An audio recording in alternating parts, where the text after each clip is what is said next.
Luku 145. 4 vaiheikasta päivää Kapernaumissa. Jeesus ja apostolit saapuivat Kapernaumiin tiistai-iltana tammikuun 13. päivänä. Tavan mukaan he ottivat tukikohdakseen Sebedeuksen kodin Betsaidassa. Nyt kun Johannes Kastaja oli surmattu, Jeesus valmistautui lähtemään ensimmäiselle avoimelle ja julkiselle Galilean saarnamatkalle. Jeesuksen palusta kertova tieto levisi nopeasti koko kaupunkiin, ja varhain seuraavana päivänä Jeesuksen äiti Maria kiiruhti pois kaupungista ja meni Nasaretiin tapaamaan poikaansa Joosefia. Keskiviikon torstain ja perjantain Jeesus vietti Sebedeuksen talossa ja antoi apostoleille ohjeita valmisteluksi heidän ensimmäistä laajamittaista saarnamatkaansa varten. Hän otti myös vastaan monia vilpittömiä tiedonhaluisia sekä yksitellen että ryhminä ja antoi heille opetusta. Andreaksen välityksellä hän järjesti niin, että hän puhuisi synagogassa seuraavana sapattipäivänä. Myöhään perjantai-iltana Jeesuksen pikkusisko Ruut kävi salaa häntä tapaamassa. He viettivät lähes tunnin kahden kesken lähelle rantaviivaa ankkuroidussa veneessä. Kukaan ihminen ei Johannes Sebedeusta lukuun ottamatta tullut koskaan tietämään tästä käynnistä, ja Johanneksellekin annettiin kehotus olla siitä kenellekään kertomatta. Ruut oli ainoa Jeesuksen perheen jäsen, joka johdonmukaisesti ja horjumatta uskoi Jeesuksen maisen tehtävän jumalallisuuteen heti niistä ajoista lähtien, jolloin hänen hengellinen tietoisuutensa heräsi Jeesuksen koko vaiheikkaan toiminnan ajan, hänen kuolemansa, kuolleista heräämisensä ja taivaaseen astumisensa mukaan luettuina. Ja Ruut siirtyi lopulta tuonpuoleisiin maailmoihin isäveljensä lihallisessa hahmossa suorittaman tehtävän yliluonnollista luonnetta koskaan epäilemättä. Pikku Ruut oli Jeesuksen maisen perheen osalta hänen suurin lohtunsa kaikissa hänen raskaissa koettelemuksissaan oikeudenkäynteineen, hylätyksi tulemisineen ja ristiin naulitsemisineen. 1. Kalan saalis. Kun Jeesus saman viikon perjantajaamuna antoi opetusta järven rannalla, väkijoukko tunki hänet niin lähelle vesirajaa, että hän viittasi muutamaa kalastajaa, jotka olivat veneineen lähistöllä, tulemaan pelastamaan hänet veneeseen. Veneeseen astuttuaan hän jatkoi paikalle kertyneen väkijoukon opettamista yli 2 tunnin ajan. Veneen nimi oli Simon. Se oli Simon Pietarin entinen kalastusalus, ja Jeesus oli sen omin käsin rakentanut. Tuona nimenomaisena aamuna vene oli David Sebedeuksen ja hänen 2 työtoverinsa käytössä, ja koko yön järvellä turhaan kalastettuaan nämä olivat juuri tulleet selältä rannan tuntumaan. He olivat puhdistamassa ja korjailemassa verkkojaan, kun Jeesus pyysi heitä tulemaan avukseen. Päätettyään väkijoukon opettamisen, Jeesus sanoi Davidille: "Koska se, että tulitte avukseni, on viivyttänyt teitä, sallikaa minun nyt tehdä työtä kanssanne. Mitäpä jos menisimme kalaan? Soutakaapa tuonne syvälle ja laskekaa verkkonne saalista saadaksenne." Mutta Simon, toinen Davidin apulaisista, vastasi: "Mestari, se on hyödytöntä. Uurastimme koko yön, emmekä saaneet mitään. Käskystäsi menemme kuitenkin syvemmälle ja laskemme verkot." Ja Simon suostui noudattamaan Jeesuksen ohjeita nähtyään työnjohtajansa Davidin käsimerkin. Edettyään Jeesuksen osoittamaan kohtaan he laskivat verkkonsa ja saivat saaliiksi sellaisen määrän kalaa, että pelkäsivät verkkojen repeävän. Kalaa tuli niin paljon, että he antoivat rannalla oleville tovereilleen merkin tulla auttamaan.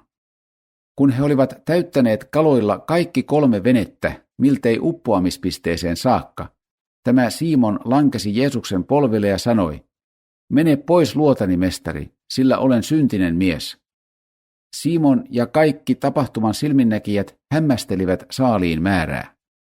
Samana päivänä David, Sebedeus, tämä Simon ja heidän työtoverinsa jättivät verkkonsa ja seurasivat Jeesusta. Mutta tämä ei missään mielessä ollut ihmeen kaltainen kalansaalis. Jeesus teki tarkkoja havaintoja luonnosta. Hän oli kokenut kalastaja ja tunsi hyvin Galilean meren kalojen elintavat. Tuossa tilanteessa hän vain ohjasi nämä miehet paikalle, josta tuohon aikaan päivästä kalaa tavallisesti sai. Mutta Jeesuksen seuraajat pitivät sitä aina ihmeenä. 2. Iltapäivä synagogassa. Seuraavana sapattina Jeesus saarnasi synagogan iltapäiväpalveluksessa aiheesta taivaassa olevan Isän tahto. Aamulla Simon Pietari oli saarnannut aiheesta valtakunta. Torstai-illan kokoontumisessa Andreas oli opettanut aiheesta uusi tie. Tuona nimenomaisena ajankohtana Kapernaumissa oli Jeesukseen uskovia enemmän kuin missään muussa kaupungissa maan päällä. Kun Jeesus tänä sapatti-iltapäivänä opetti synagogassa, hän valitsi tavan mukaan ensimmäisen tekstinsä lain puolelta ja luki toisesta Mooseksen kirjasta. Ja sinä palvelet Herraa, sinun Jumalaasi, ja hän siunaa sinun leipäsi ja sinun vetesi, ja kaikki sairaudet pidetään sinusta kaukana. Ja toisen tekstin hän valitsi profeetoista ja luki Jesajan kirjasta. Nouse ja ole kirkas, sillä sinun valosi on tullut, ja Herran kirkkaus on noussut sinun yllesi. Pimeys saattaa peittää maan ja tiheä synkeys kansan, mutta Herran henki nousee sinun yllesi, ja jumalallinen kirkkaus näkyy sinun kanssasi. Jopa pakanat tulevat tämän valon tykö, ja monet suuret ajattelijat antautuvat tämän valon kirkkauden edessä. Tällä saarnallaan Jeesus koetti selvittää, että uskonto on henkilökohtainen kokemus. Mestari sanoi muun muassa: tiedätte mainiosti, että vaikka hyväsydäminen isä rakastaa perhettään kokonaisuutena, hän pitää heitä tällä tavoin ryhmänä siksi, että tuntee voimakasta rakkautta tuon perheen jokaista yksittäistä jäsentä kohtaan. Teidän ei enää tarvitse lähestyä taivaassa olevaa isänne Israelin lapsen ominaisuudessa, vaan Jumalan lapsena. Ryhmänä te tosiaankin olette Israelin lapsia, mutta yksilöinä kukin teistä on Jumalan lapsi. Olen tullut, en tuodakseni isän julki Israelin lasten keskuudessa, vaan paremminkin siksi, että toisin tämän tiedon, joka kertoo Jumalasta, ja tämän ilmoituksen, joka kertoo hänen rakkaudestaan ja armostaan yksittäiselle uskovalle aitona omakohtaisena kokemuksena. Profeetat ovat kaikki opettaneet teille, että Jahve huolehtii kansastaan, että Jumala rakastaa Israelia. Mutta minä olen tullut keskuuteenne julistaakseni suurempaa totuutta. Totuutta, jonka myös monet myöhemmistä profeetoista käsittivät, nimittäin sitä, että Jumala rakastaa teitä, joukostanne jokaista, yksilöinä.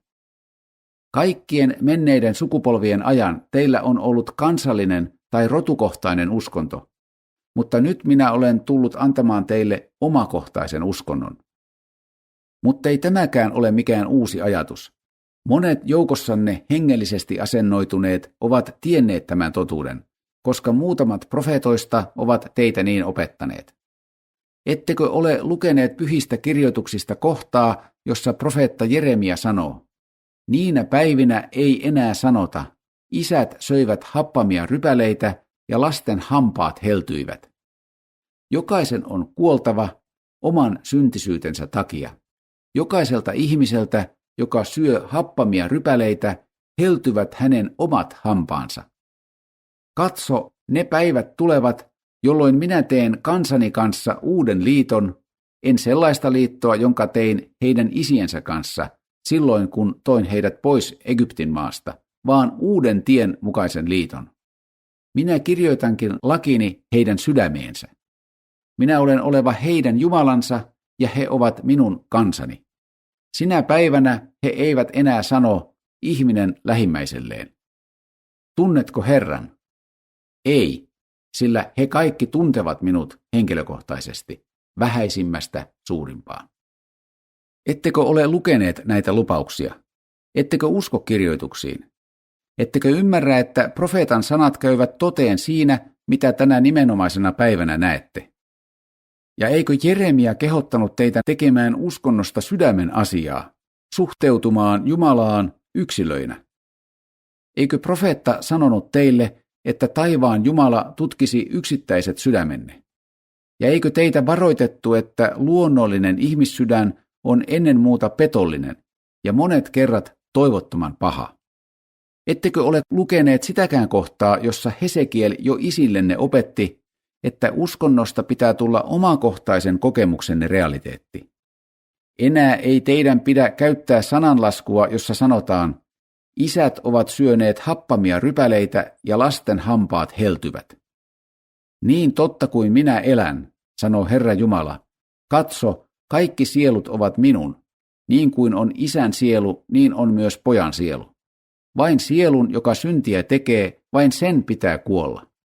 Ja sitten Hesekiel näki ennakolta jo tämänkin päivän, kun hän puhui Jumalan puolesta ja sanoi, minä annan teille myös uuden sydämen, ja uuden hengen minä panen teidän sisimpäänne. Enää teidän ei pidä pelätä, että Jumala rankaisee kokonaista kansakuntaa yhden yksilön tekemästä synnistä. Eikä taivaassa oleva Isä liioin rankaise yhtä uskovaa lastaan kansakunnan tekemistä synneistä, vaikka jokaisen perheen yksittäinen jäsen usein joutuukin sietämään perheen tekemien erehdysten ja ryhmän tekemien rikkomusten aineelliset seuraukset. Ettekö tajua, että toivo paremmasta kansakunnasta, toivo paremmasta maailmasta on sidoksissa yksilön edistymiseen ja valaistumiseen?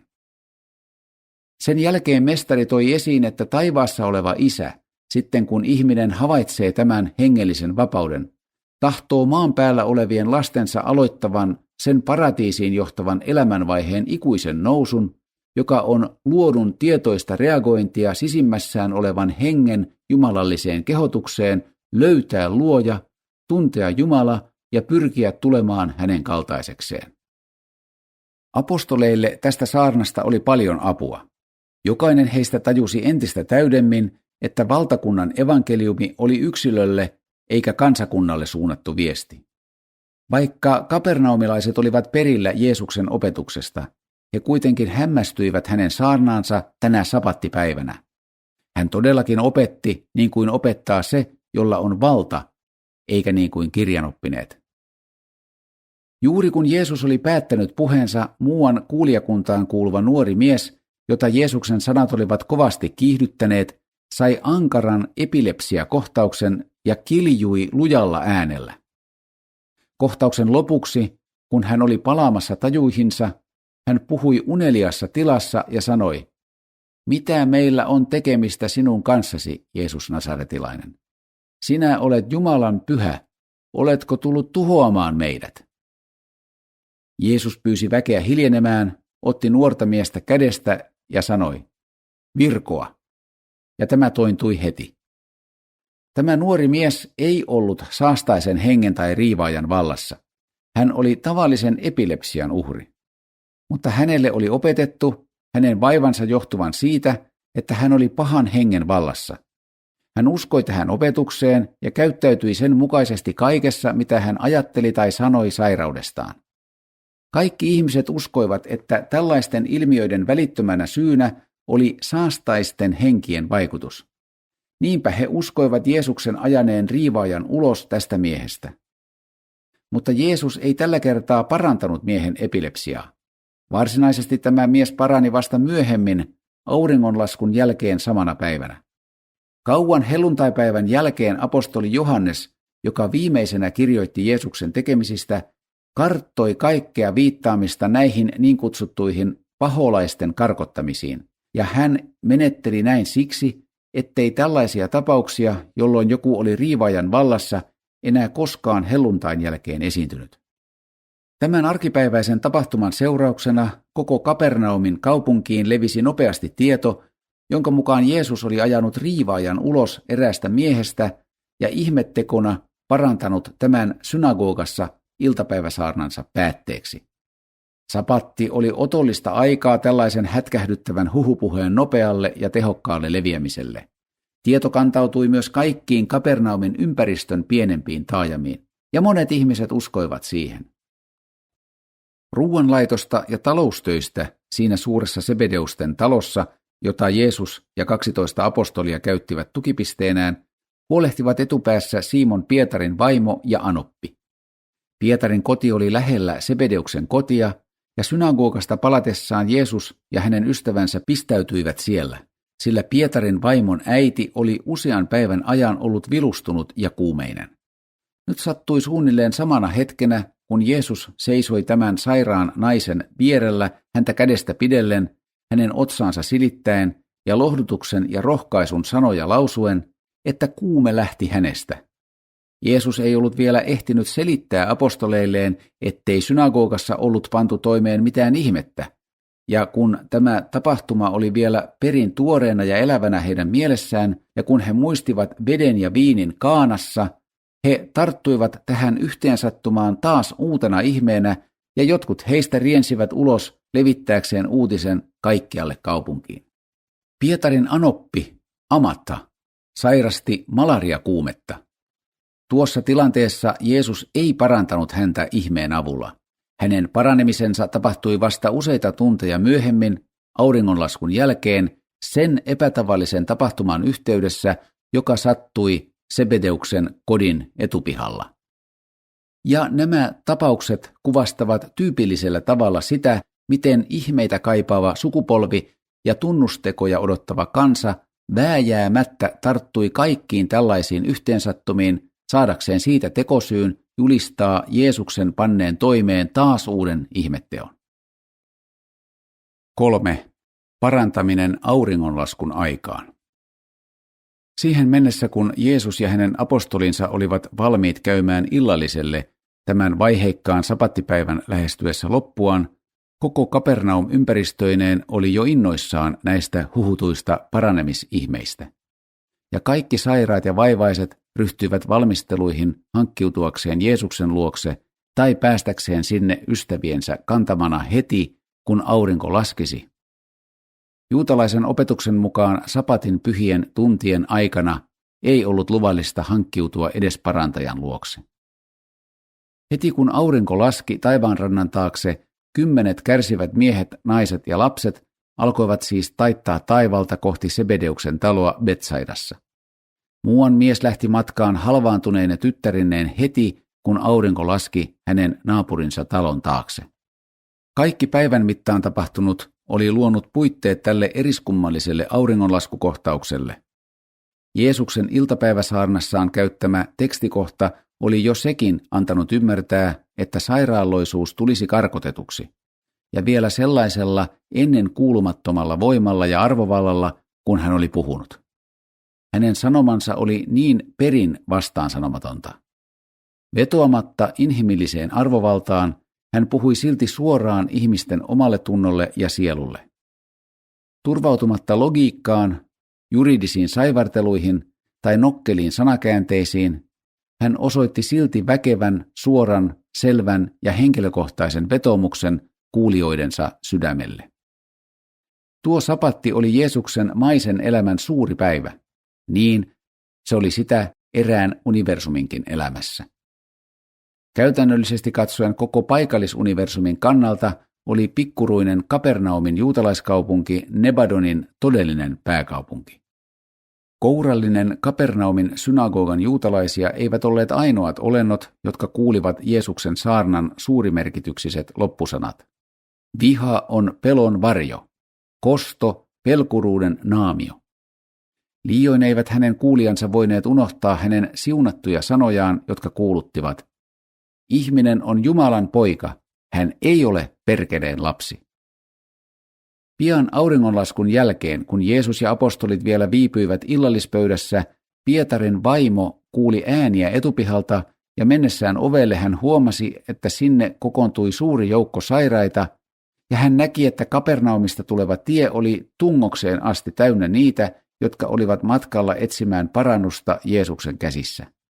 Tämän näyn nähdessään hän meni kertomaan asiasta heti miehelleen, joka välitti tiedon Jeesukselle.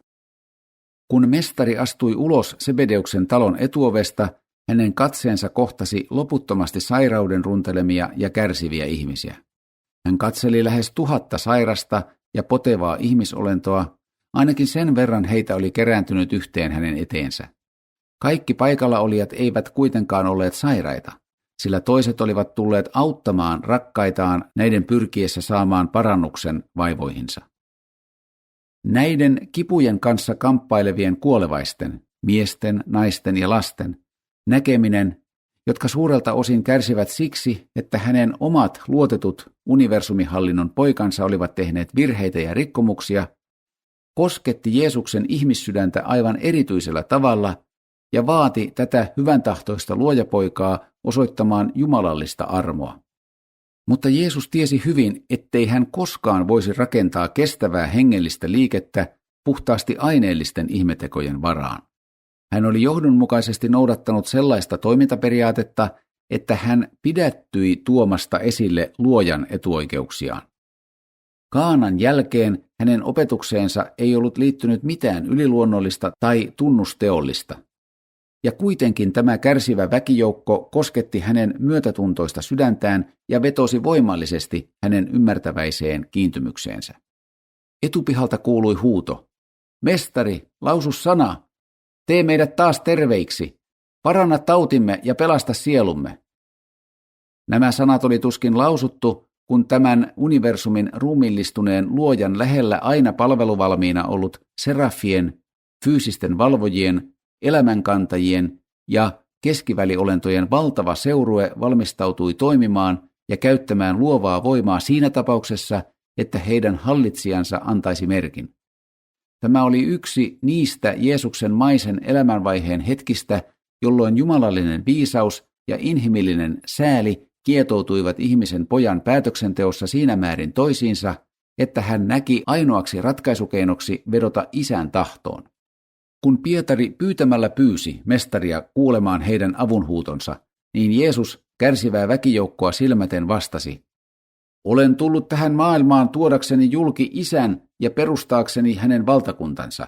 Tätä tarkoitusta varten olen elänyt elämääni tähän hetkeen saakka. Jos siis se olisi hänen tahtonsa, joka minut lähetti, ja jos se ei olisi ristiriidassa sen kanssa, että olen vihkiytynyt julistamaan taivaan valtakunnan evankeliumia, niin haluaisin nähdä lapseni paranevan, mutta sitten Jeesuksen sanat hukkuivat meteliin. Jeesus oli siirtänyt vastuun tästä paranemispäätöksestä isälleen, joka tekisi sen suhteen ratkaisunsa. Ilmeisestikään Isän tahto ei muodostanut mitään estettä, sillä mestarin sanoja oli tuskin vielä lausuttu, kun Jeesuksen personoidun ajatuksen suuntaajan komennuksessa palvelevien taivaallisten persoonallisuuksien ryhmä alkoi voimakkaasti liikehtiä. Suunnaton seurue laskeutui tämän kärsivien kuolevaisten kirjavan joukon keskelle ja yhdessä ajallisuuden hetkessä 683 miestä, naista ja lasta sai takaisin terveytensä. He paranivat täydellisesti kaikista fyysisistä sairauksistaan ja muista aineellisista vammoistaan. Sellaista näkyä ei maan päällä ollut ennen tuota päivää koskaan nähty, eikä ole nähty sen jälkeen. Ja niille meistä, jotka olimme paikalla näkemässä tämän luovan parannusaallon, se oli todellakin järisyttävä näytelmä. Mutta kaikista olennoista, joita tämä äkillinen ja odottamaton yliluonnollisen paranemisen valloilleen pääsy hämmästytti, Jeesus oli yllättynein.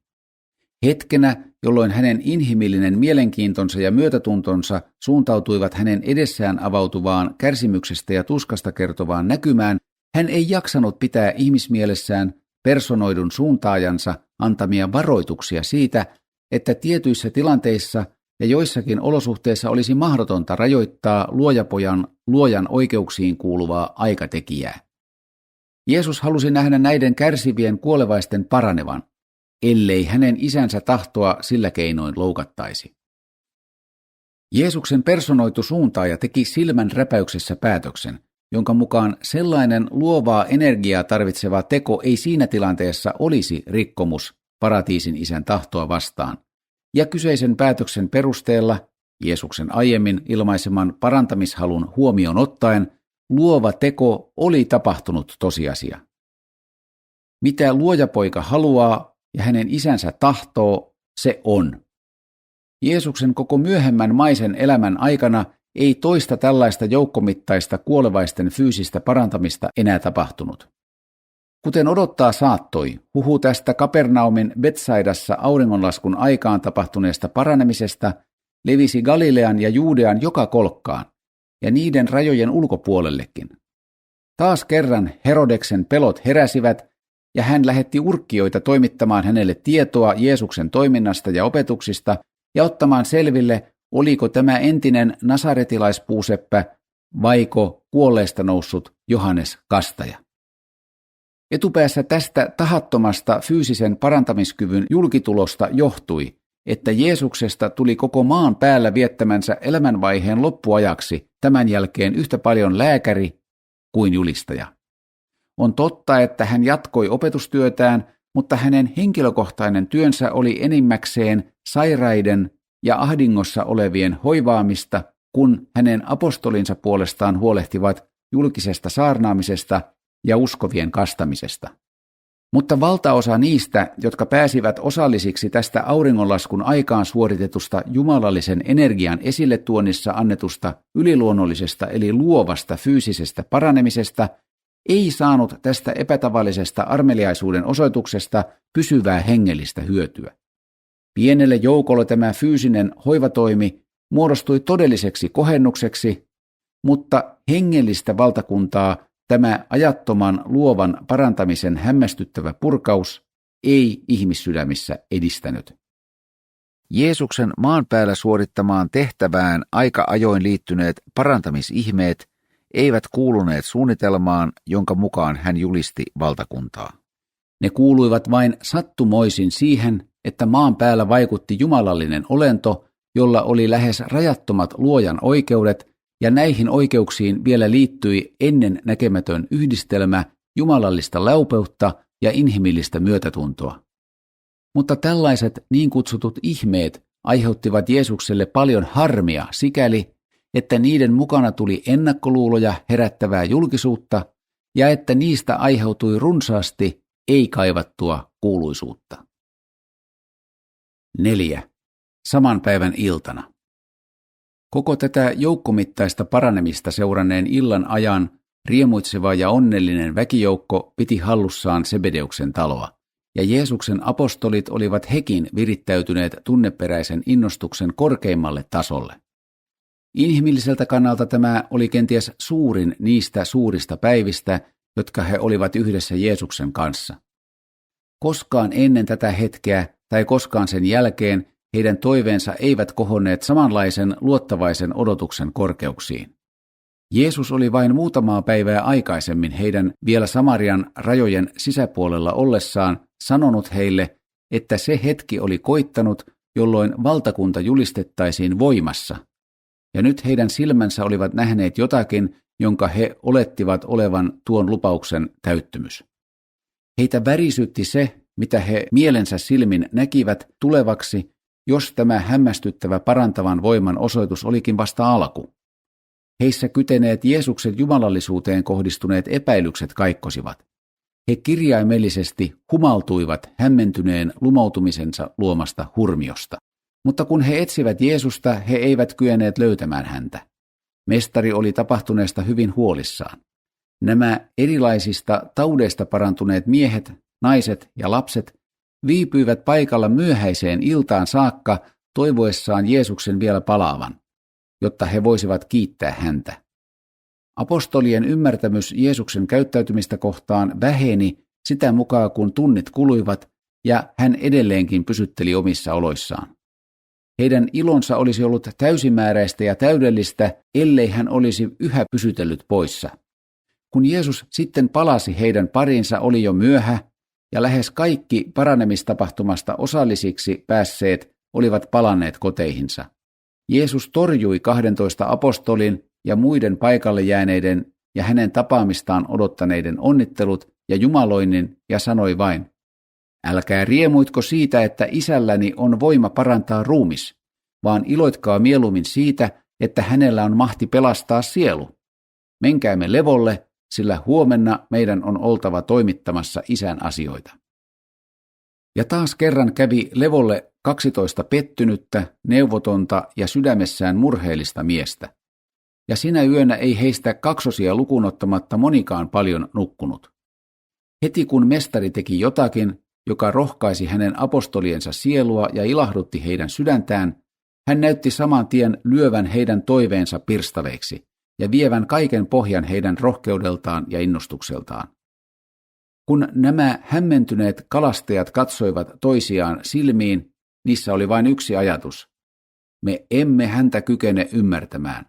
Mitä tämä kaikki merkitsee? 5. Varhain sunnuntai-aamuna. Myöskään Jeesus ei nukkunut paljon tuona lauantai-yönä.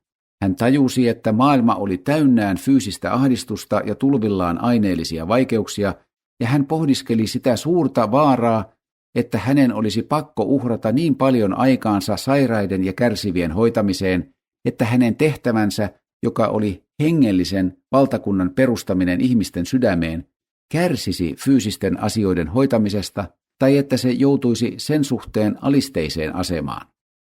Näiden Jeesuksen kuolevaismieltä tuona yönä askarruttaneiden ja muiden samankaltaisten ajatusten johdosta hän nousi vuoteesta tuona sunnuntai-aamuna jo kauan ennen aamunkoittoa ja meni aivan yksin yhdelle niistä mielipaikoista, joita hän käytti ollessaan yhteydessä isänsä. Jeesuksen tuon aamuisen rukouksen aiheena oli pyytää viisautta ja arvostelukykyä, jottei hän kuolevaisten kärsimyksiä kohdatessaan sallisi inhimillisen myötätuntonsa yhdessä jumalallisen laupeutensa kanssa vedota itseensä niin syvästi, että hän käyttäisi kaiken aikansa fyysiseen hoivaamiseen hengellisen puolen tappioksi. Vaikkei hän halunnutkaan kokonaan välttää sairaiden hoivaamista, hän tiesi, että hänen oli myös suoritettava tärkeämpi hengellisen opettamisen ja uskonnollisen kouluttamisen tehtävä. Jeesus lähti näin usein ulos kukkuloille rukoilemaan siksi, ettei ollut olemassa hänen henkilökohtaisille hartaudenharjoituksilleen soveliaita yksityisiä huonetiloja. Pietari ei tuona yönä saanut unta. Niinpä hän jo ani varhain ja kohta sen jälkeen, kun Jeesus oli mennyt ulos rukoilemaan, herätti Jaakobin ja Johanneksen, ja he lähtivät kolmisin etsimään mestariaan. Toista tuntia etsittyään he löysivät Jeesuksen ja pyysivät häntä kertomaan heille syyn hänen kummalliseen käyttäytymiseensä. He halusivat tietää, miksi hän näytti vaivaantuvan mahtavasta parantavan hengen vuodatuksesta, kun kaikki ihmiset olivat enemmän kuin iloissaan, ja hänen apostolinsa olivat niin suuresti riemuissaan.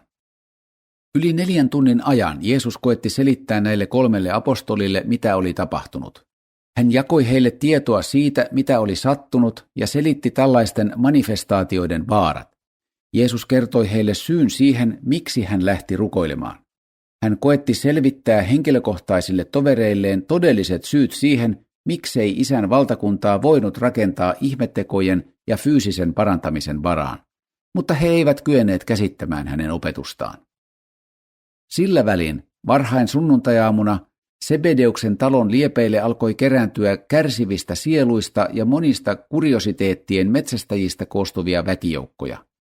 Nämä ilmoittivat kovalla metelillä haluavansa nähdä Jeesuksen. Andreas ja apostolit olivat niin neuvottomia, että sillä välin kun Simon Selootti puhui väkijoukolle, Andreas lähti usean työtoverinsa kanssa etsimään Jeesusta. Kun Andreas oli löytänyt Jeesuksen 3 apostolin seurasta, hän sanoi, Mestari, miksi jätät meidät yksinään kansanpaljouden kanssa? Katso, kaikki ihmiset etsivät sinua. Koskaan aikaisemmin eivät näin monet ole halunneet kuulla opetustasi. Talo on tälläkin hetkellä sellaisten piirittämä, jotka ovat tulleet läheltä ja kaukaa voimallisten tekojesi tähden. Etkö tahtoisi palata kanssamme huolehtimaan heistä? Nämä sanat kuultuaan Jeesus vastasi, Andreas, enkö ole opettanut sinulle ja näille muille, että tehtäväni maan päällä on isän julkituominen ja sanomani on taivaan valtakunnan julistaminen? Kuinka siis on selitettävissä, että haluaisitte minun kääntävän selkäni sille, mikä on tehtäväni, ollakseni mieliksi uteliaille ja tyydyttääkseni niitä, jotka etsivät ennusmerkkejä ja ihmettekoja? Emmekö ole olleet näiden ihmisten keskuudessa kaikki nämä kuukaudet, ja ovatko he kerääntyneet laumoina kuuntelemaan valtakunnan hyvää sanomaa? Miksi he nyt ovat tulleet meitä piirittämään? Eikö se tapahdu paremminkin heidän fyysisen ruumiinsa parantamisen toivossa, kuin sen seurauksena, että he olisivat ottaneet vastaan hengellisen totuuden sielunsa pelastukseksi? Kun ihmiset tuntevat vetoa tulla luoksemme epätavallisten julkitulemusten vuoksi, niin monetkaan heistä eivät tule etsimään totuutta ja pelastusta, vaan mieluumminkin hakemaan parannusta fyysisiin vaivoihinsa ja vapahdusta aineellisista vaikeuksistaan. Koko tämän ajan olen ollut Kapernaumissa ja olen sekä synagogassa että järven rannalla julistanut valtakunnan hyvää sanomaa kaikille, joilla on korvat kuulla ja sydän ottaa vastaan totuus. Ei ole isäni tahto, että minä nyt palaisin teidän seurassanne tyydyttämään näiden uteliaiden haluja ja ryhtyisin huolehtimaan fyysisistä seikoista hengelliset asiat unohtaen. Olen asettanut teidät saarnaamaan evankeliumia ja hoivaamaan sairaita, mutta en saa syventyä niin kokonaan parantamiseen, että löisin laimin opetustyöni. Ei, Andreas, en palaa mukananne. Menkää ja kehottakaa väkeä uskomaan siihen, mitä olemme heille opettaneet, ja iloitsemaan Jumalan poikien vapaudesta, ja valmistautukaa siihen, että lähdemme Galilean muihin kaupunkeihin, joissa on jo valmistettu tietä valtakunnan iloviestien julistamiselle. Juuri sitä vartenhan olen tullut Isän luota. Menkää siis ja laittautukaa valmiiksi välittömästi tapahtuvaa lähtöä varten sillä aikaa, kun odotan täällä paluutanne. Kun Jeesus oli puhunut, Andreas ja hänen apostolitoverinsa lähtivät murhemielin takaisin Sebedeuksen taloon. He lähettivät pois paikalle kertyneen väkijoukon ja valmistautuivat nopeasti matkaan, kuten Jeesus oli määrännyt. Ja niin Jeesus ja apostolit lähtivät sunnuntai-iltapäivänä tammikuun 18. päivänä vuonna 28 jälkeen Kristuksen ensimmäiselle todellakin julkiselle ja avoimelle julistusmatkalleen, joka suuntautui Galilean kaupunkeihin. Tällä ensimmäisellä matkalla he saarnasivat valtakunnan evankeliumia monissa kaupungeissa, mutta he eivät käyneet Nasaretissa. Samana sunnuntai-iltapäivänä, kohta sen jälkeen kun Jeesus oli apostoleineen lähtenyt Rimmoniin, hänen veljensä Jaakob ja Juuda tulivat tapaamaan häntä, ja he kävivät Sebedeuksen talossa. Tuon päivän keskipäivän paikkeilla Juuda oli etsinyt käsinsä veljensä Jaakobin ja vaatimalla vaatinut, että he menisivät Jeesuksen luokse. Siihen mennessä, kun Jaakob suostui lähtemään Juudan mukaan, Jeesus oli jo astunut taipaleelle. Apostolit olivat vastahakoisia jättämään taakseen Kapernaumissa heränneen suuren mielenkiinnon. Pietari laskeskeli, että vähintäänkin 1000 uskovaa olisi voitu kastaa valtakunnan jäseniksi. Jeesus kuunteli heitä kärsivällisesti, mutta ei suostunut kääntymään takaisin. Hetken aikaa valitsi hiljaisuus, ja sitten Tuomas osoitti sanansa apostolitovereilleen, sanoen, "No niin, mennäänpäs. Mestari on puhunut. Vaikkemme taivaan valtakunnan mysteerejä täysin pystykään käsittämään, meillä on kuitenkin varmuus yhdestä asiasta. Me seuraamme opettajaa, joka ei tavoittele kunniaa itselleen."